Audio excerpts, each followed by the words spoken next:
बिस्मिल्लाहिर्रहमानिर्रहीम। प्यारे दोस्तों, अस्सलाम वालेकुम। प्यारे दोस्तों, क्या आप सुल्तान नूरुद्दीन ज़ंगी के बारे में जानते हैं? अगर नहीं तो आइए बताते हैं। सुल्तान नूरुद्दीन ज़ंगी रहमतुल्लाह अलैह एक आबिद शब बेदार थे। वो एक अजीमुल शान सल्तनत का फरमारवा होने के बावजूद एक ऐसे दरवेश इंसान थे जिनकी रातें मुसल्ले पर गुजरती थी और दिन मैदान जिहाद में। वो अज़मत व किरदार का एक अजीम पेकर थे जिन्होंने अपनी तलवार की नोक से इस्लामी तारीख़ का एक रोशन बाब लिखा। सुल्तान नूरुद्दीन ज़ंगी रहमतुल्लाह अलैह रात का बेशतर हिस्सा इबादत में गुजारते थे। इनका मामूल था नमाज इशा के बाद कसरत से नवाफिल पढ़ते थे और रसूल नबी करीम सल्लल्लाहु अलैहि वसल्लम पर सैकड़ों मरतबा दरूद भेजकर थोड़ी देर के लिए बिस्तर पर लेट जाते थे और कुछ देर आराम करने के बाद तहज्जुद के लिए उठ खड़े होते और फिर सुबह होने तक इंतहाई खुशू खुजू के साथ इबादत में मशगूल रहते थे। एक शब वो बिस्तर पर ही लेटे हुए थे तो ख्वाब में 3 मरतबा रसूल नबी करीम सल्लल्लाहु अलैहि वसल्लम की ज़ियारत मुबारक हुई। बाद रिवायात के मुताबिक सुल्तान नूरुद्दीन ज़ंगी रहमतुल्लाह अलैह ने मुतवातर 3 रात हुजूर नबी करीम सल्लल्लाहु अलैहि वसल्लम को ख्वाब में देखा और हर मरतबा 2 आदमियों की तरफ इशारा करते हुए हुजूर सल्लल्लाहु अलैहि वसल्लम ने फरमाया, नूरुद्दीन, ये 2 आदमी मुझे सता रहे हैं, इनकी शर का खात्मा कर। नूरुद्दीन ज़ंगी रहमतुल्लाह अलैह ये ख्वाब देखकर बहुत ज़्यादा परेशान हुए। आप बार बार इस्तिग़फ़ार पढ़ते और रो रो कर कहते, मेरे आका व मौला, आपको मेरे होते हुए कोई सताई ये मुमकिन नहीं है। मेरी जान, माल, अहल औलाद सब कुछ मेरे आका मदनी पर निसार है।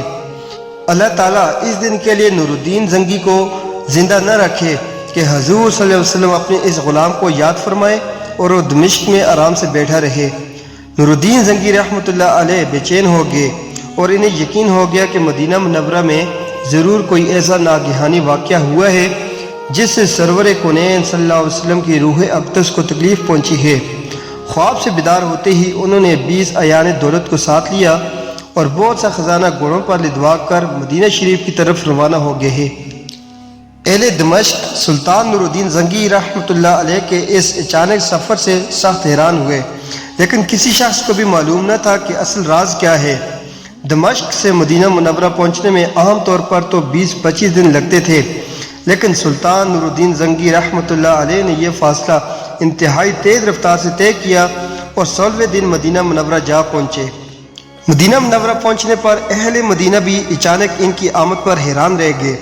सुल्तान नूरुद्दीन ज़ंगी रहमतुल्लाह अलैह ने मदीना शरीफ में पहुंचने के साथ ही वहां के आने और जाने वाले दाखिली दरवाजे बंद करवा दिए और सुल्तान ने हुक्म फरमाया कि आज तमाम अहले मदीना इनके साथ ही खाना खाएं। तमाम अहले मदीना ने निहायत खुशदिली के साथ सुल्तान नूरुद्दीन ज़ंगी रहमतुल्लाह अलैह की दावत कबूल की और इस तरह मदीना मुनव्वरा के तमाम लोग सुल्तान नूरुद्दीन ज़ंगी रहमतुल्लाह अलैह की नज़र से गुजर गए, लेकिन वो 2 आदमी नहीं थे जिनकी शक्लें इन्हें ख्वाब में दिखाई दी गई थी। सुल्तान नूरुद्दीन ज़ंगी रहमतुल्लाह अलैह ने अकाबर शहर से पूछा, कोई ऐसा शख्स तो बाकी नहीं रहा जो कि किसी वजह से दावत में शरीक न हो सका हो? उन्होंने अर्ज़ की, अहले मदीना में तो कोई शख्स भी ऐसा नहीं रहा जिसने दावत में शिरकत न की हो। अलबत्ता 2 खुदा रसीदा मगरबी ज़ाहिर जो मुद्दत से यहाँ मुकीम हैं तशरीफ़ नहीं लाए। ये दोनों बुज़ुर्ग इबादत में मशगूल रहते हैं और अगर कुछ वक्त बचता है तो ये जन्नतुल बकी में लोगों को पानी पिलाते हैं। इसके अलावा वो किसी से मिलते मिलाते नहीं हैं। सुल्तान नूरुद्दीन ज़ंगी रहमतुल्लाह अलैह ने हुक्म दिया कि इन दोनों शख्स को भी यहाँ ज़रूर लाओ। जब वो दोनों शख्स सुल्तान के सामने हाजिर किए गए तो इन्हें देखकर सुल्तान नूरुद्दीन ज़ंगी रहमतुल्लाह अलैह ने फ़ौरन पहचान लिया कि ये वही 2 आदमी हैं जो कि इन्हें ख्वाब में दिखाई दिए गए थे। इन्हें देखकर सुल्तान नूरुद्दीन ज़ंगी रहमतुल्लाह अलैह का खून खोल उठा, लेकिन हकीकत हाल ज़रूरी थी क्योंकि इनका लिबास सादा और शक्ल सूरत मोमनों जैसी थी। सुल्तान नूरुद्दीन ज़ंगी रहमतुल्लाह अलैह ने इन दोनों से पूछा कि तुम कहाँ रहते हो? उन्होंने बताया कि हमने रोज़े अक़दस सल्लल्लाहु अलैहि वसल्लम के करीब एक मकान किराए पर ले रखा है और इसी में हर वक्त ज़िक्र इलाही में मशगूल व मसरूफ़ रहते हैं। सुल्तान नूरुद्दीन ज़ंगी रहमतुल्लाह अलैह ने इन दोनों को अपने आदमियों की ज़ेर निगरानी छोड़ा और ख़ुद अकाबर शहर के साथ इस मकान में जा पहुँचे। ज़ाहिर ये एक छोटा सा मकान था जिसमें इंतहाई मुख्तसर सामान इन दोनों की सादा ज़िंदगी की शहादत दे रहा था।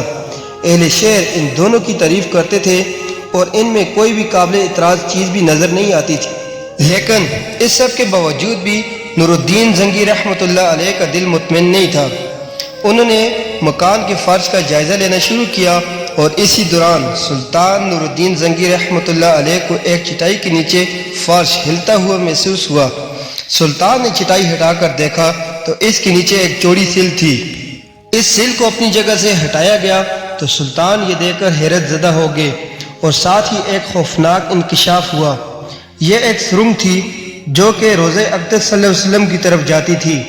سلطان نور الدین زنگی رحمۃ اللہ علیہ یہ سارا معاملہ آنن فانن سمجھ گئے۔ سادہ مزاج اہل مدینہ بھی ان بیڑ نما بیڑیوں کی حرکت دیکھ کر حیران رہ گئے۔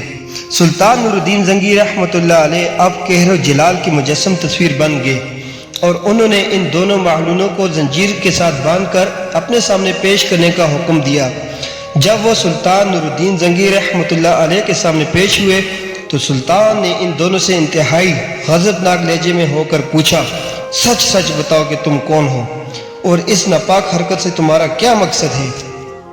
ان دونوں کافروں نے انتہائی بے شرمی اور ڈیٹائی سے جواب دیا، اے بادشاہ، ہم نصرانی ہیں۔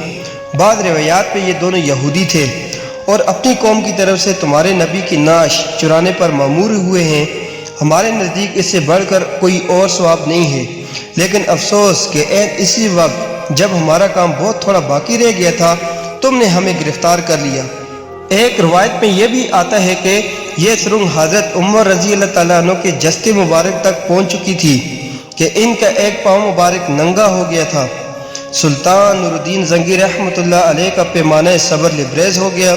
انہوں نے تلوار کھینچ کر ان دونوں بدبختوں کی گردنیں اڑا دی اور ان کی لاش بھڑکتی ہوئی آگ میں ڈال دی، اور یہ کام انجام دے کر سلطان نور الدین زنگی رحمۃ اللہ علیہ پر رکت طاری ہوگی۔